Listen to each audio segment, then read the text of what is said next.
Terus biasanya kalau udah kayak gini nih diperamin berapa lama Ibu? 1 minggu atau 10 hari Satu baru minggu di. atau 10 hari baru bisa dijual Iya. gitu ya Ibu ya? Iya. Kita kalau misalnya dalam 1 kilo abu ini bisa menghasilkan untuk berapa telur ini?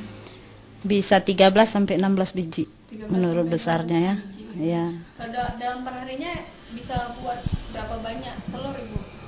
Per hari sampai menurut telur kami yang kami simpan. Kadang-kadang ada yang 200, kadang-kadang sampai 300. Oh, Ya, gitu ya, ya.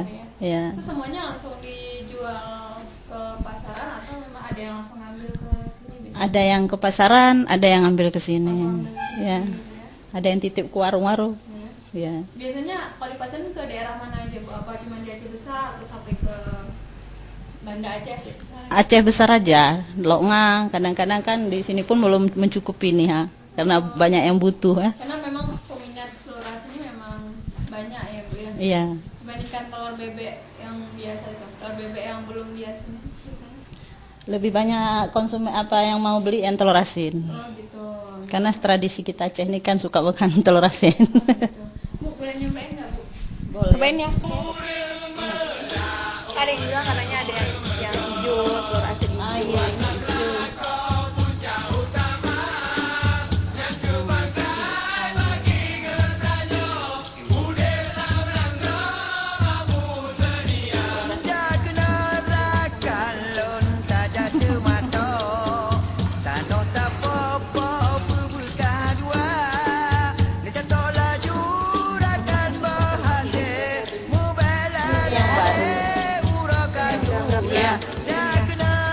Nah pemirsa, ini dia telur asin yang sudah diperami selama seminggu kurang lebih dan warna abunya sudah berubah menjadi hitam. Dan kalau sudah seperti ini, sudah bisa direbus dan langsung dimakan.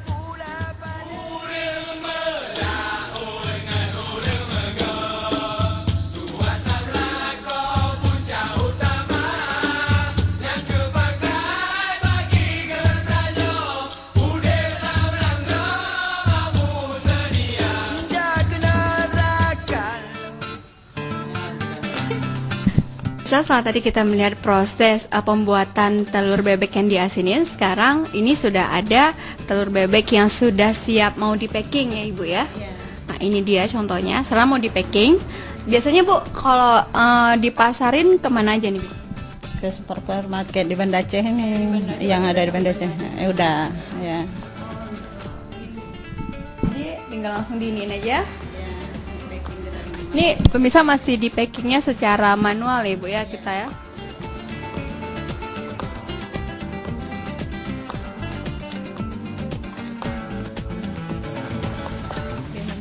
Tenang aja. Ya. Nah pemirsa ini dia sudah di packing dan ini sudah siap, sudah direbus dan bisa langsung dimakan langsung ya Bu ya. Dibeli terus langsung dimakan pakai nasi tentunya dan pakai kuah beliu paling enak ya Bu ya. Ya saya mau juga nih Bu satu ya.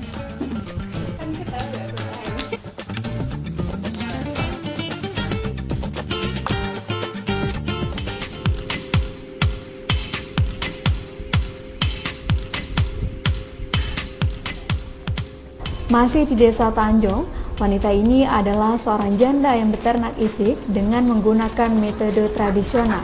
Sebelum menekuni profesi ini, Ibu Jamila adalah seorang pembuat kerajinan tangan rotan.